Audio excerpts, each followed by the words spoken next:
It's by persevering that one conquers difficulties, not by running away from them. One who perseveres is sure to triumph. Victory goes to the most enduring. Always do your best, and the Lord will take care of the results. A quote by Mother, born as Mira Alfasa in France, and she became a revered spiritual guide in India, closely connected to Sri Aurobindo's vision of human transformation. Regarded as the embodiment of the Divine Mother, she founded the Aurobindo Ashram and Auroville to guide humanity towards a higher consciousness. Hello, my name is Malati, and I'm your host on the Impressive Empress Podcast, the podcast that explores the inner journey of women in leadership. We focus on personal growth, creating meaningful impact, and empowering others to realize their full potential. Each episode, we dive into the values that shape extraordinary women leaders who lead from within, guided by a purpose, a deep desire to serve, while gracefully navigating both triumphs and challenges along the way. Today's episode is a journey of diligence, public speaking, and empowerment with our guest, Monika Halan. Monica is someone who redefined how India talks about money. From being someone who once said, I knew nothing about money, to becoming India's most trusted voice in personal finance, Monica's story is full of courage, discipline, and wisdom. She's a public speaker, policy advisor, author, podcaster, and a relentless advocate for financial literacy, all while staying true to the woman within. In this conversation, we dive into how she overcame early money mistakes, found her voice in the male dominated industry, and built a life of sustainable success through diligence, attention to detail, time management, and a deep rooted sense of purpose. So, settle in for a heart to heart that's rich in insight, full of grace, and deeply human with the ever impressive Monika Halan. Namaskaram, Monika.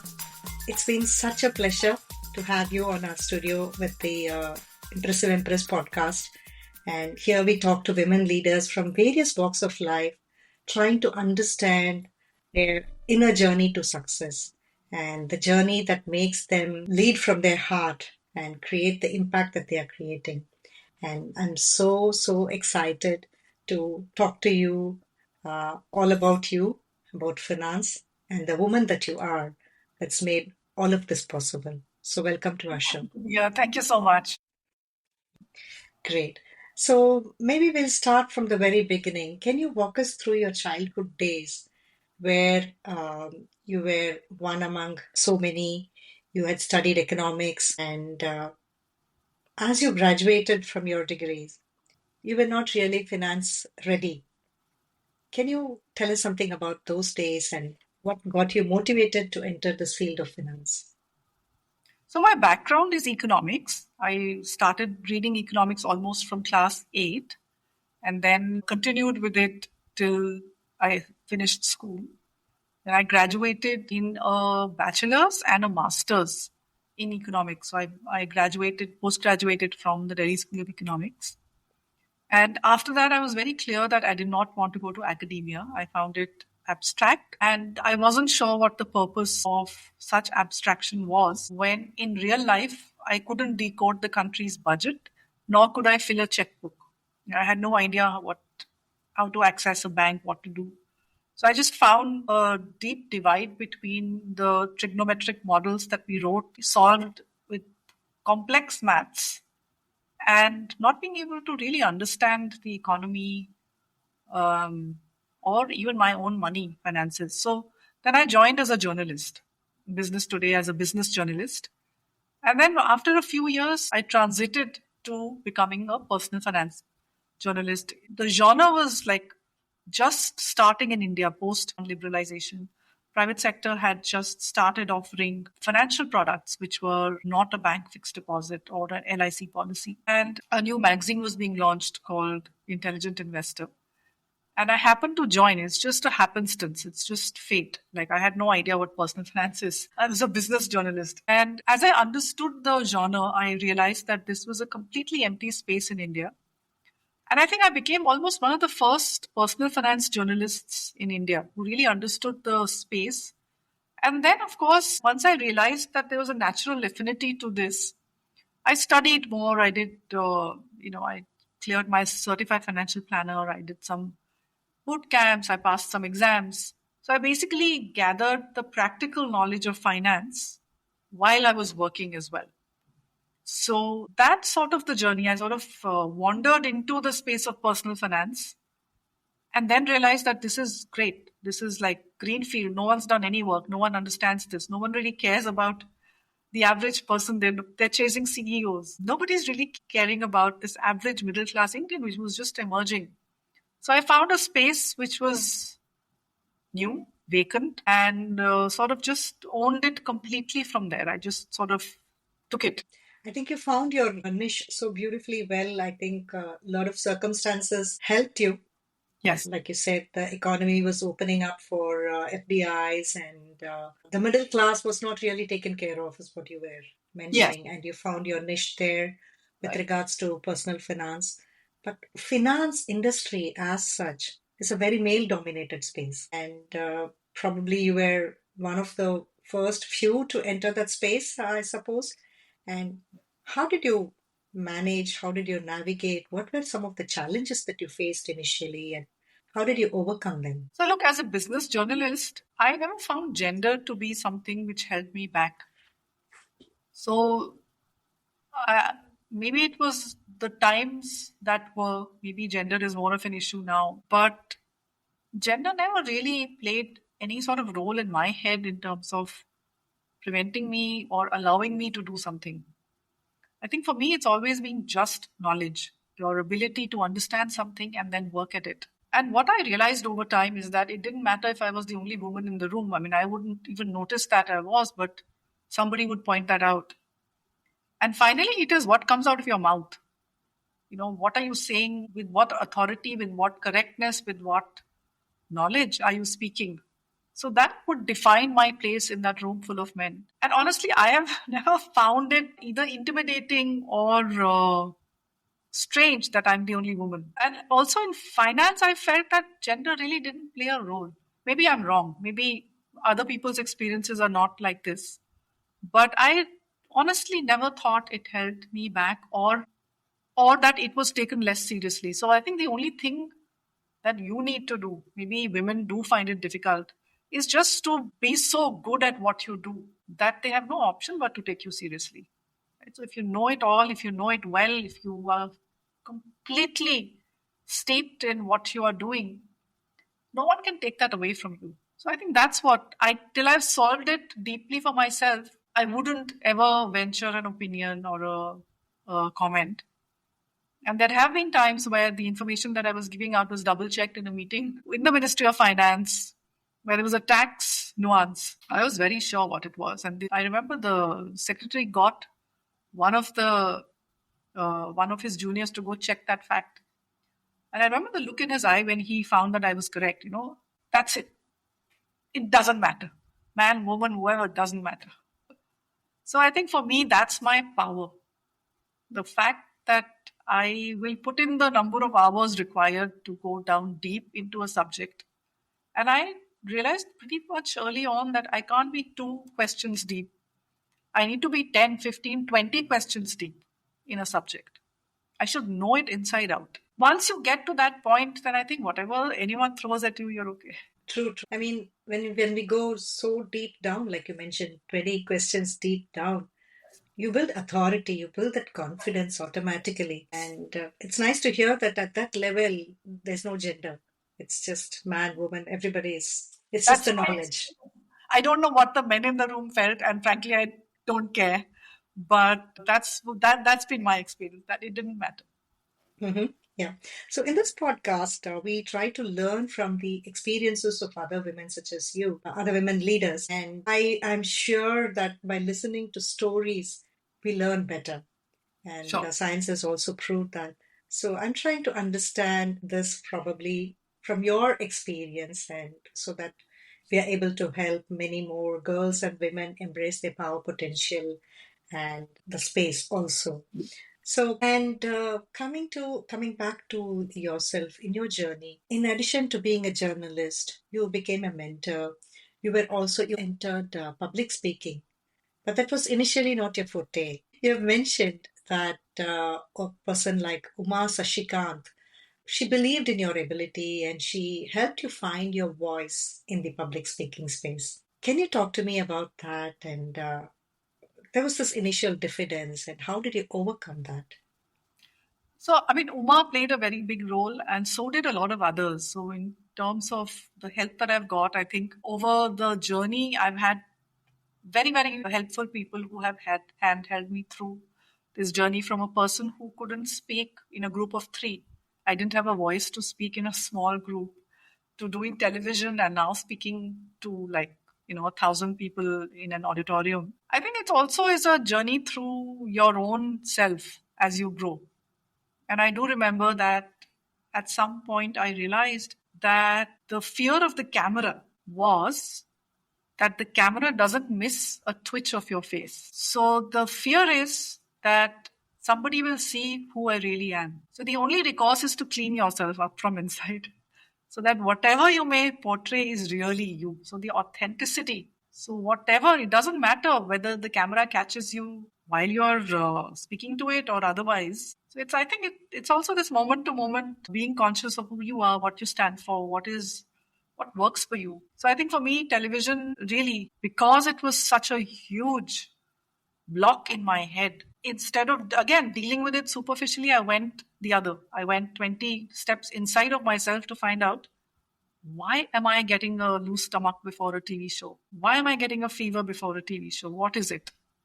So when you answer those questions about yourself, so look, you can do therapy or you can talk to yourself. It's cheaper to talk to yourself, less scary. So if you can do that, really, if you can just talk to yourself honestly without being a victim, we don't have to play games with ourselves. I'm doing this because this happened, and basically don't be a victim. So if you can honor yourself as much and just have a free and frank discussion with your own self, you come to the point of what is it that is holding you back. Once you have it, half your problem is solved. Once you know what the problem is, and then that knowledge is very final because you have introspected, you have got it out of your own self. And this is not an overnight process. You've got to be at it, right? You've got to keep at it. So my answer was that clean up what is inside, and then you don't ever need to worry. And that is exactly what happened. I love that, clean up yourself from inside out. It's a Yes. beautiful phrase, and victimhood. I think we play that Yes. way too often in our heads and hearts. Every person has a story. Every person feels victimized. The faster you get out of that victimhood, the faster you will get to success. This victimhood is keeping so many people back. I am like this because of that. I drink because of that. I smoke. I like really. Yeah, yeah, absolutely. I mean, TV did help you overcome your fear of public speaking, but do you remember the first time you went on stage speaking before a huge audience? Yeah, yeah, How yeah. I was was it? frozen, completely frozen. The face had no expression. I was like, body was stiff. I was frozen. It was not a pleasant memory. But then Mm. doing it because my job required it. So I was almost pushed onto the stage, kicking and screaming. I can't do it. I won't do it. But I was editing a magazine. I was supposed to be on stage. I was supposed to give speeches. So once you're thrown in the deep end, either you swim or you sink. I swam. I remember when I went on stage first, I would, of course, it's very nervous and things like that. But then over a period of time, I started telling myself, nobody knows my subject as well as I do. And Correct. I'm here to share my story, my experiences, and the others are there to listen to me. So, not to feel arrogant, but Correct. just those self dialogues actually It just motivates me and gives me that confidence to go and stand in front of an audience and yeah. No, absolutely. speak And my the other story thing, with yeah, and the confidence. other thing that people who are afraid of public speaking should remember is that you should have something to say. Absolutely.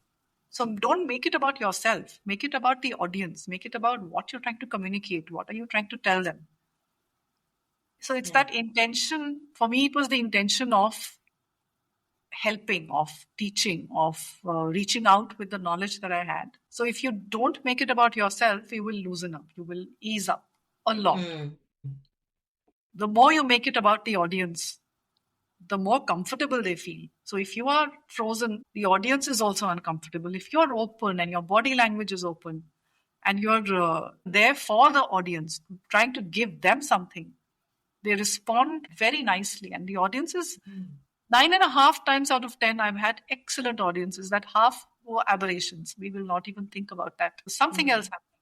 But audiences have been fantastic. They're very, very generous with their applause and opinions and all of that. Hmm. Yeah. Plus, you also had the subject knowledge and very deeply understood your knowledge, and I mean, deeply understood your subject, and you were there to share your knowledge. So I think you've kind of mastered it from both sides. It's I think blend you master yourself, then you master the knowledge. first. And once you then step out onto the stage, literally the world is yours. I really like first what you mentioned. First you master yourself, and then Yeah. you master the knowledge. That's a Absolutely. good foundation to stand on. Otherwise you really straw in the wind. You have to dig Mm. your roots deep, and that takes time. It's not going to happen in 30-second reel. Behind all of this, I'm sure there's a lot of hard work, a lot of discipline, and a lot of work ethics. You also mentioned in one of your speeches that you spend a lot of time reading a lot of books and working on Excel to help you bring out the data is one thing. Finance is a lot of data. But to make sense of the data, one needs to really dig into the data, make sense of it. And all of this, you said, has helped you help others better manage their personal finances. Can you talk to us behind the scenes about your typical day, about the importance of discipline and work ethics in your life? Without discipline, I don't think you can be successful. That's my opinion. You can have a fluke, you can be lucky, and you can make it big because of luck. But I think 90% of the people will attribute their success to discipline, just to have a routine to do what you do and do it relentlessly over and over again, the same Mm. sort of routine that you follow. So I was in a job till about 5 years back. So that sort of gave a discipline to the day. But even Mm. in terms of personal discipline, when you wake up, when you sleep, how much do you abuse your body with substances, whether it's alcohol or cigarettes? Those are decisions you need to take early on, because all of that impacts how are you going to treat your body.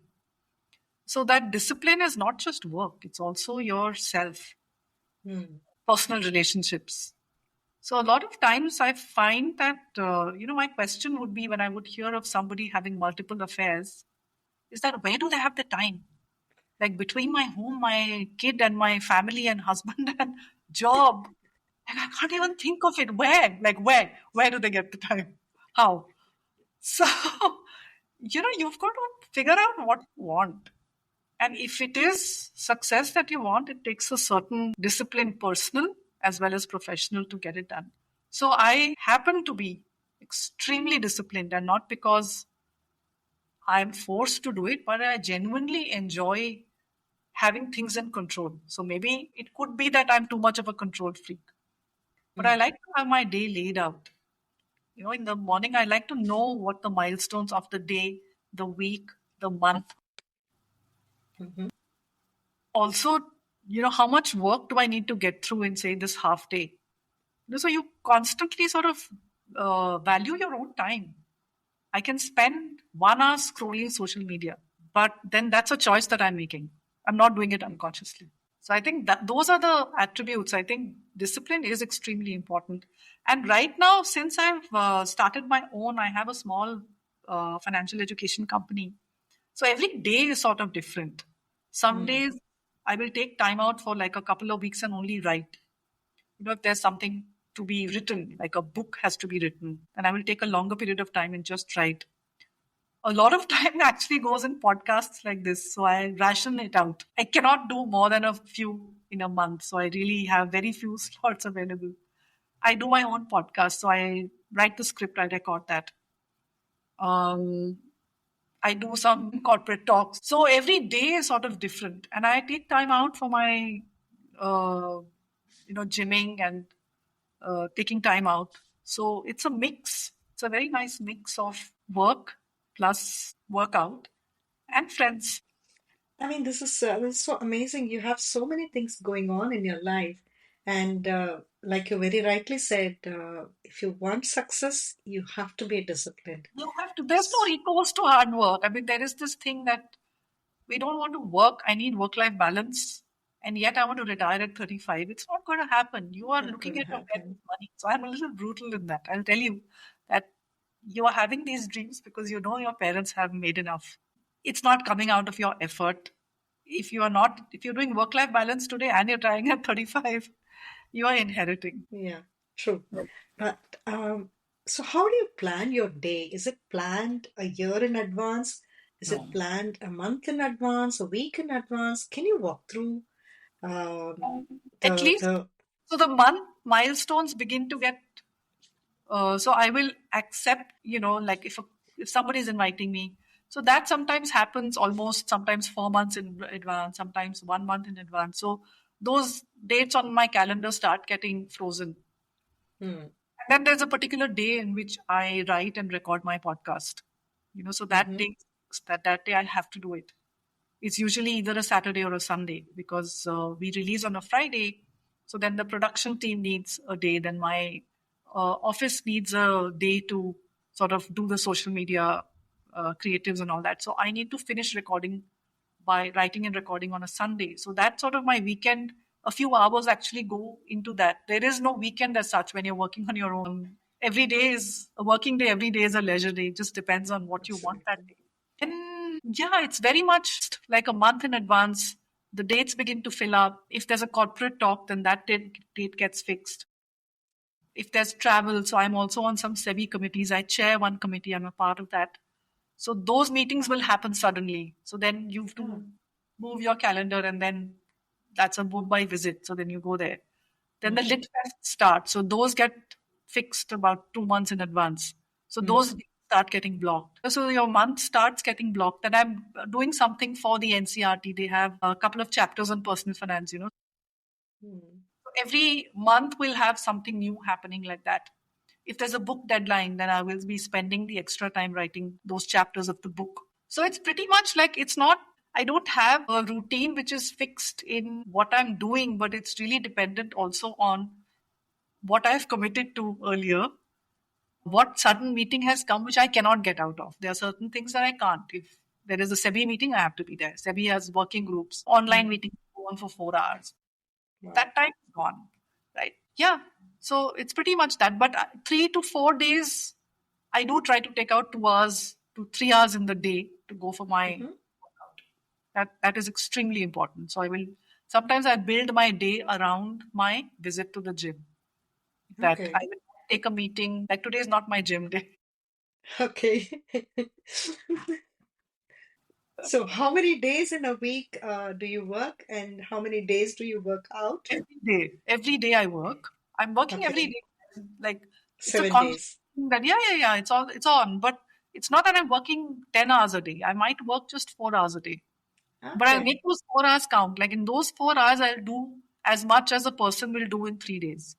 I will really Mm, make those 4 hours count. It's really time is limited, and also we are getting older. Right? We are not going mm-hmm, to. So time is what is running out. So you've got to figure out what you want to do in those 4 hours. Are you working? Are you scrolling? Are you chatting? Are you faffing? Or are you making those 4 hours count? So I will just make those 4 hours count and then do my leisure, then go for my workout. That's why I'm working every day. yeah. I mean, it's still so amazing the amount of work that you are doing. So do you manage your own calendar or do you have an app I, that I'm helps a you? little, I'm a little, no, I manage my own. I'm a little OCD. I like to be on top of. My calendar, my time. Mm-hmm. Yeah, I have an EA. She's very good. She helps, but I need control on my calendar. Okay. Yeah, So what do you actually use as a I calendar? just use a simple Gmail calendar. That's it. Mm-hmm. Okay. So I every one day before I will look at what is on for tomorrow, and if it is not on the calendar, I don't show up. It's like that. It has to be on my calendar. Hmm. Typically I will, I'll look at the next few days and you have a mental map of, okay, that day is this. Sometimes there's a conference you need to show up. There are personal relationships and you need to show up for those conferences. Then you go for that. Hmm. Yeah. So yeah, no, I do my own calendar. Okay. Okay. But you've also mentioned that people who are into various activities generally don't realize time slipping away. Yeah. One needs to gain control of their time. So, what is it that you do to plug those leaks, so to say? And also, some tips on how do you maintain your energy levels through the day and through the months. Energy levels get maintained if you're deeply immersed in your work. And Mhm. if you're not feeling up to it, then take a break. All that I'm telling people who are listening is that just take conscious decisions. Don't just sit and while away 3 hours Googling in front of your computer. Take those 3 hours and watch a movie. At Mm, least have fun. You're mm, sitting, you're eating, you're not moving. So just take a conscious, okay, I'm not feeling like doing it. So sometimes I'll just not do anything the whole day. I'll just watch something, read, do nothing. mm, But if I feel that I'm just sitting. So the minute I catch myself just sitting in front of the computer, I'm saying, okay, this is not happening. It's shut. Just shut everything, take a break. That break could be the whole day, the break could be 1 hour, but don't just sit. And I find that just this regular workout really boosts energy. If I don't work out, I find energy levels dropping. So I think physical activity is just the best medicine ever. I've heard that time and again that even people like Mark Zuckerberg or Steve Jobs or Bill Gates or whoever Indra Nooyi, they don't miss their morning workouts, whatever time it could be, but they never miss them. Yeah, Now, that's because you need to have, look, your body has to participate. If you don't work out, your back will give away, your shoulders and neck will give out. hmm, You will put on weight. So again, it's this holistic thing. What do you want to do? What is a good life? This is a good life. amazing. So, as workout, do you go to a gym or do you Yeah, walk, there's a jog? What is you there's go a to the gym? I used to swim. I used to do yoga for many years. Hmm. And, I swam for a couple of years. Then I found out that that's not building muscle. That's good cardio. And after a certain age, women need to do weight training because what will happen as you age is that your muscle mass will really drastically go down. Just as recently as 6 months ago, I've started weight training. And that's been a game changer. Like, that's just fantastic. I took to Hmm. it like I was surprised. I thought I'm a yoga person. But my God, the way I've taken to weight training, I love it. Okay. Yeah. My kids have been kind of, I mean, they are literally sitting on my head to join the gym and get some weight training done, So considering that's the right. age And it and was all my that. daughter who actually got after me. She's a PhD in medical neuroscience. She's a Hmm. brain scholar. Okay. He told me that you're just doing cardio. You need to really do weights. So Hmm. I think our kids really push us. So she said, this is great. At least you're doing something, but you're spending that much time. If you want to make it count, then start weight training. So I Okay. took her advice to heart and I haven't looked back. So, how has it helped you in these last few months? Just Specific to weight training. energy levels are higher.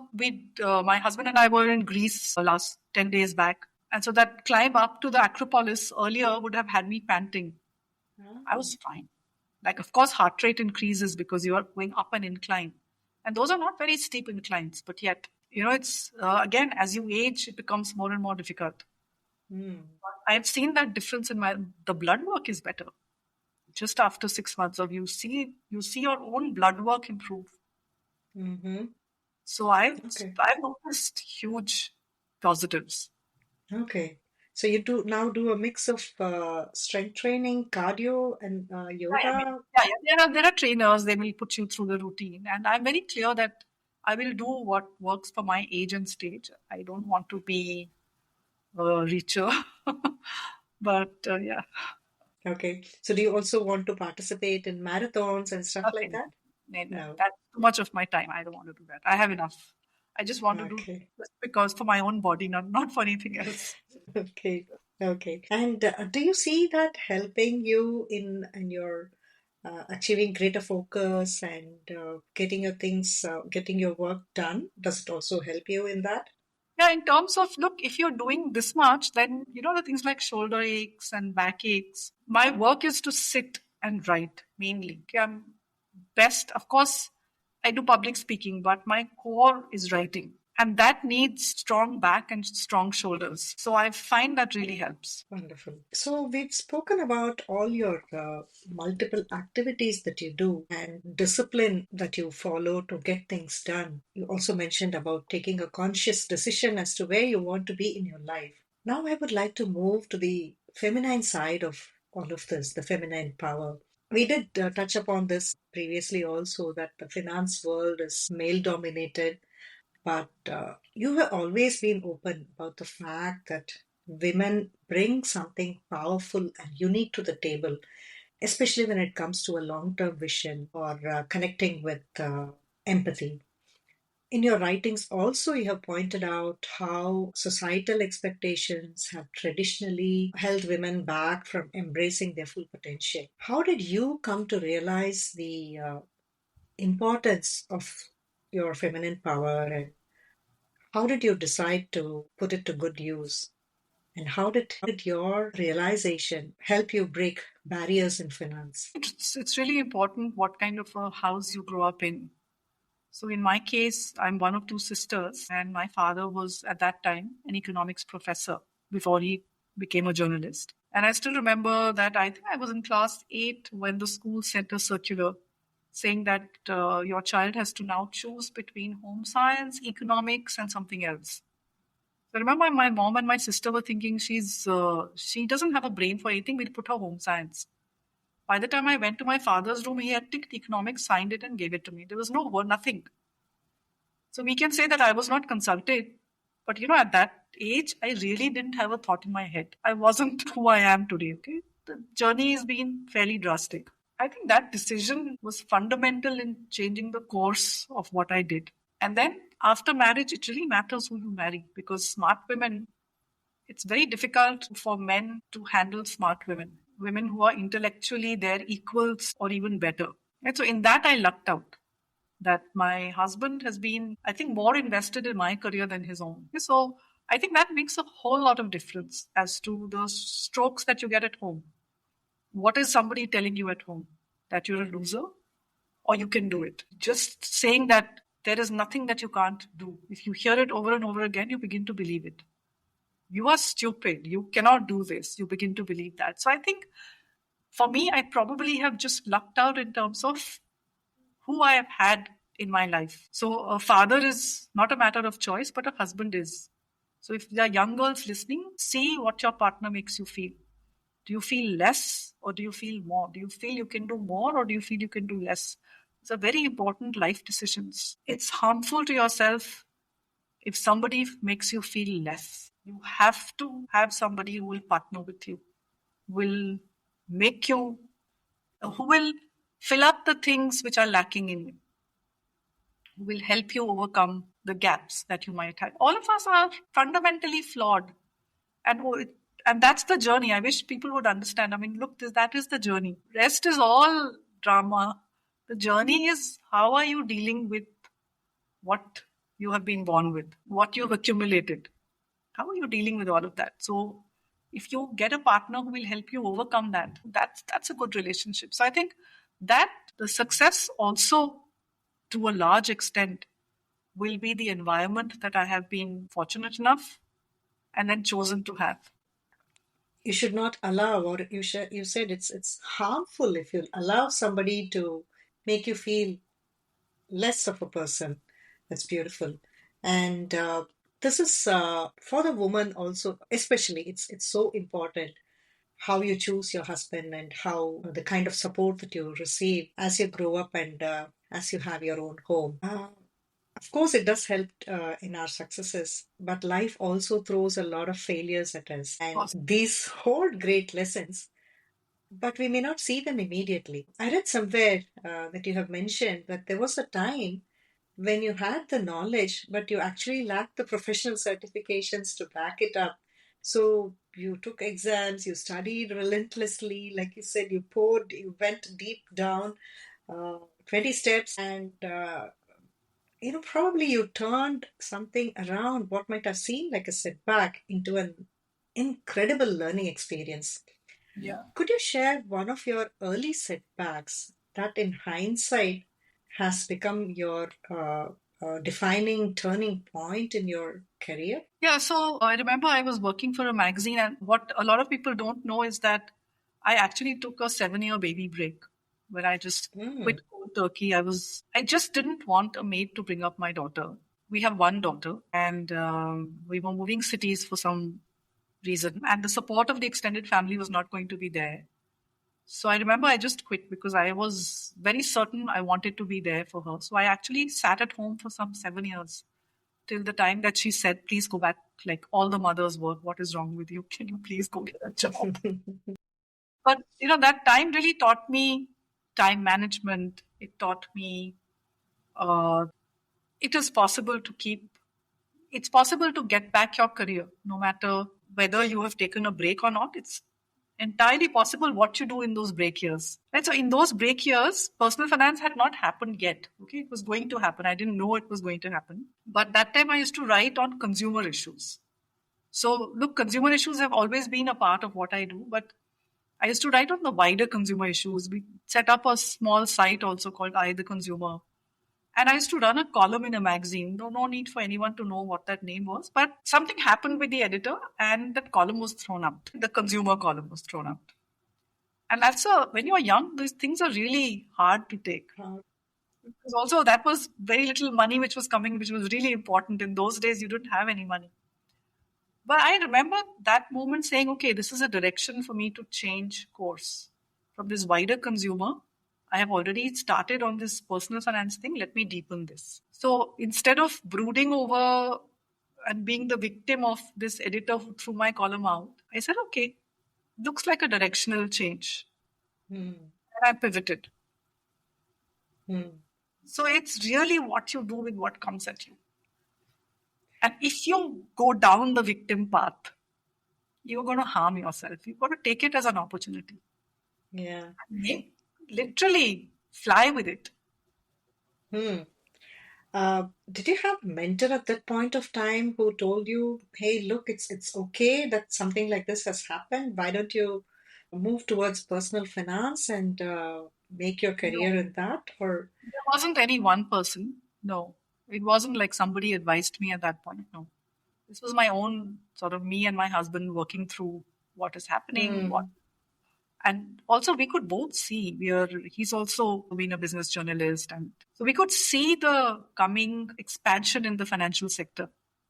We could see the growth of India, and we could see that this thing is really going to grow, this personal finance thing. So yeah, so it wasn't like one person, just this deeper thing that if something is really not working and it's beyond your control, you should let it go.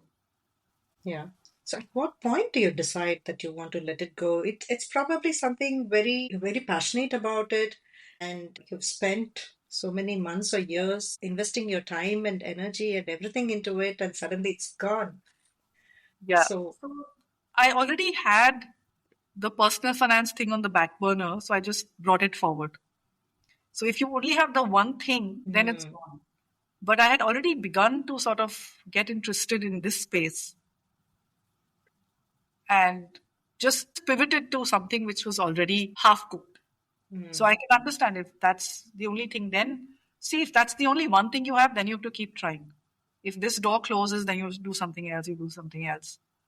But I was also seeing that there wasn't much to do in this space in the consumer unless I set up an organization And we were not able to do that time, when you set up an NGO or something. But personal finance, I felt even in terms of journalism, there were going to be jobs, there was going to be work to be done in this space. So then I pivoted.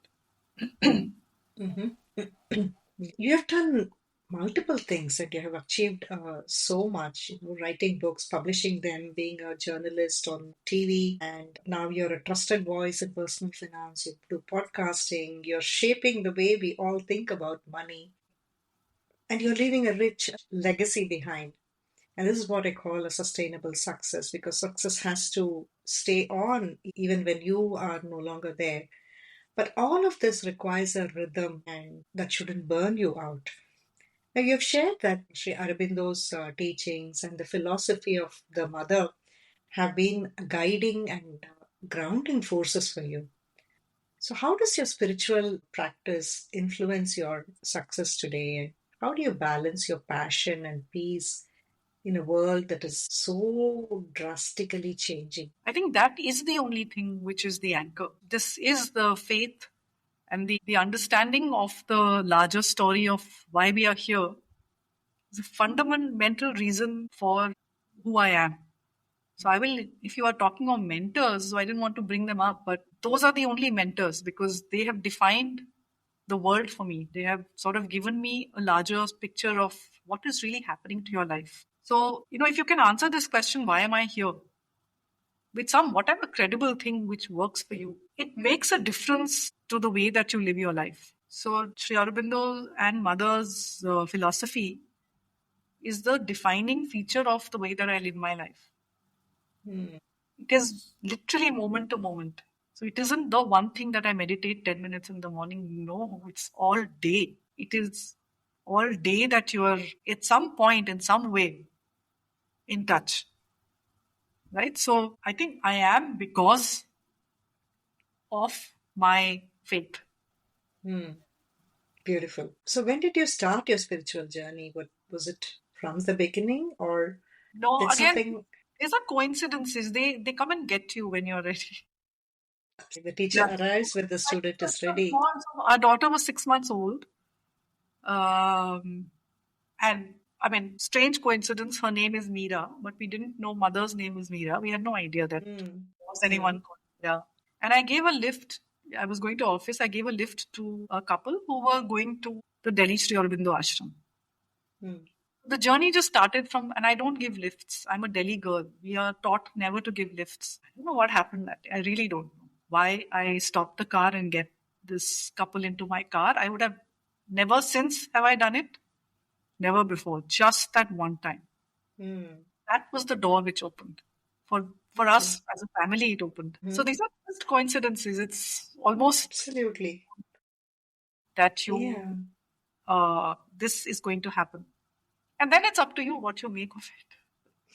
Can you share a couple of lessons that you picked up from Sri Aurobindo or the mother's teachings that have guided you or that are always in the back of your head? So like I said, you have to clean the temple. You have to clean Hmm. the temple. So that's been one of the biggest learnings that it's not outside, it's inside. It's inside. It's all inside. It's all got to do with you, your reactions to things. How are you processing something? What are you doing with this one life? Is there a larger purpose? Hmm. Are you part of that larger purpose? In Hmm. your individual self, not to go and teach anybody. So my teaching is only personal finance. My teaching is not. So Sri Aurobindo Mother is only for my own self, what I do with it. So I think just this cleaning of I think it's a lifetime's work to clean your own, who you are inside. To constantly discover things about yourself, and also the more and more that you, not even introspect, but if something you say or do, which is not who you are, it immediately strikes you now that wasn't so nice. Hmm. Have an opportunity to correct yourself again and again and again. Yeah. So then again you're choosing and that situation will come again. It'll definitely in a far worse way because you've reacted in that way. Obviously, it's something you need to get over. The same thing will happen over and over and over again till you either live your life in this loop in your mind or you solve it. And it's not controlling, it's solving it. You've got to clean it out. My biggest thing is, let me first, before I even dare to talk of big things like meditation and moksha and all, can I clean this one body and mind that I have? It's just that. Beautiful, beautiful. So, do you also have mentees? Or do you? I am No, not. I don't know enough. on personal finance. No, no. And my thing is communicating to a wider audience. Hmm. I don't want to work with individuals. Okay. Yeah. I think as such, you are doing such a wonderful work, but I definitely want to know what's next. What's next on your mind? What is the next legacy that you hope to leave behind? Is there a particular initiative or a project you're working on? Something that excites you in ways you haven't experienced yet? So I think we don't have a textbook for personal finance in India for Oh. the graduate students, college. They're using material out of the US, they're using CFA material, but there isn't something. So that's been one of my challenges, that can I write this textbook for Mhm. these students? Because they're using Let's Talk Money as a textbook. It is not a textbook. Mm. So that's a very challenge because I've never done this. It requires a very different frame of mind. A chatty Let's Talk Money is far easier to put down because I'm just Mm. chatting. But Mm. this is rigor of a different kind. Let's Talk Money has rigor, but it's hidden away. Mm. Rigor has to be manifested. It has to be told. It has to be defined. So that textbook project is, it's tough, but I'm hoping to. It's been on for a bit. I just need like 4 weeks clear out of my calendar to do it, and that I'm not getting right now. But okay, it'll happen. It'll happen. You're also working on some NCERT Those are just papers. chapters. Yeah, yeah, just chapters. That's easier. I mean, that'll take 2 days to be up. Yeah. Okay. And this textbook, it's going to be for school students, university students, or Every MBA MBA school students? in India has a personal finance wealth management course paper. Mhm. So I'm hoping to give this to them. Okay. Yeah. Okay. Wonderful. Yeah. So good luck with that. Thank Yes. you. Thank you. Thanks. So it's been amazing talking to you, and I would Wonderful. like to wrap it up with some rapid fire questions. So, Are you ready? yes. Great. What is the most significant barrier for a woman to assume a leadership position for impact? In India, it's usually the family, unfortunately. Okay. They hold you back. They like the salary. They also want the woman at home managing the home. So in Hmm. India, a lot of times the family is helpful, but most of the times they hold you back. What motivates you in the face of challenges? That there is nothing called failure in my life. I mean, how will this thing defeat me? That's the time. That's the almost the only time my ego comes up and says, "What? No way." I mean, I'm again coming back to the number of things that you're doing, the different activities that you have, from education, financial education, to public speaking, to podcast, books, like you very beautifully mentioned, work and workout. Where do you get your best ideas from, and what can others do to get creative like this? Meeting people, talking to them, everything becomes a story in my head. Hmm. Just understanding people's lives with a whole lot of empathy, just Hmm. understanding where they're at. Almost everything. See, if you're alive, if you're conscious, if you're engaging with the world, then everything has something to teach you or something to take back. So at every moment, there is something, I feel. The other day, this one young girl, she's a cleaner in the gym. She said she's picked up my Let's Talk Money in Hindi. Hmm. And she said me, I'm reading your savings book. So I'm Wow. telling her, okay, if you have questions, you come and talk to me. She'll come and talk to me. So I'll find Hmm. out a whole range of things from her. So it's just that. Hmm. Beautiful. What are the qualities required for someone to become a financial pro like you? Knowledge doesn't matter, man, woman, transgender, whoever you are, just knowledge. Just knowledge. Knowledge and also the idea that it has to be useful to somebody. You can't look, if you have knowledge that you don't speak in jargon. Hmm. To simplify something, you have to know it inside out. So Hmm. again, knowledge will give you the tools to communicate simply, Hmm. fundamentally, and in a manner that people can understand. What is the most unfinancial thing that you have ever done? Unfinancial thing, in terms of like what? Everything else Yeah. is unfinancial. I mean, just finance is not a large part of my life. In terms of my personal finances, I don't think about it very often. And also, in terms of, okay, let's say buying things, for me, it's very utility oriented. If it's something I need, I'll go buy the best. But I don't see the need for 5 watches. Hmm. I will have one silver, one gold. Okay. So it's like that. It's probably very boring for most people, but I mean, a car is just a car for me to comfortably get from one place to. I don't care about brands. Okay. So maybe that's not very woman-like, or that's not very. But that doesn't give me joy. Hmm. The fact that I might have a whatever car, It's just a car. it's a car. It's a machine that just helps No, move it's from good. one Like, place to yeah, another. it takes me, and it has to be a good car. It has to be safe. All that is there. Hmm. But I'm not. I don't lose my sleep over this brand over that. Lovely. So I thank you from the bottom of my heart for the time that you have taken and sharing so much wisdom with us today. And thank you so much. Have a lovely Thank day, you. Monica. Wonderful. All right. Thank you. Lovely talking to you. Yeah. Same. Thank you. What a powerful conversation that was.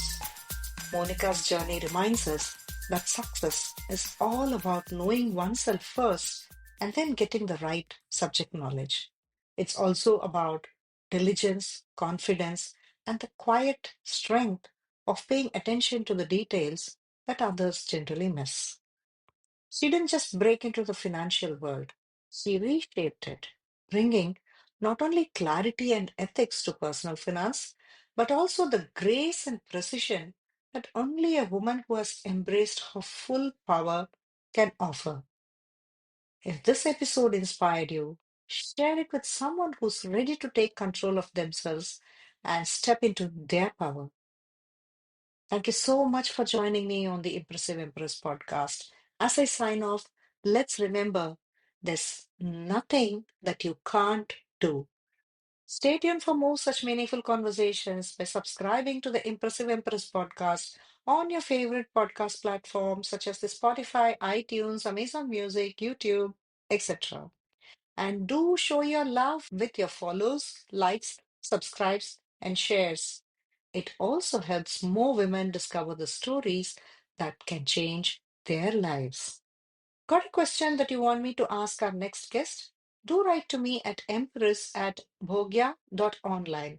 That's EMPRESS at BHOGYA.online.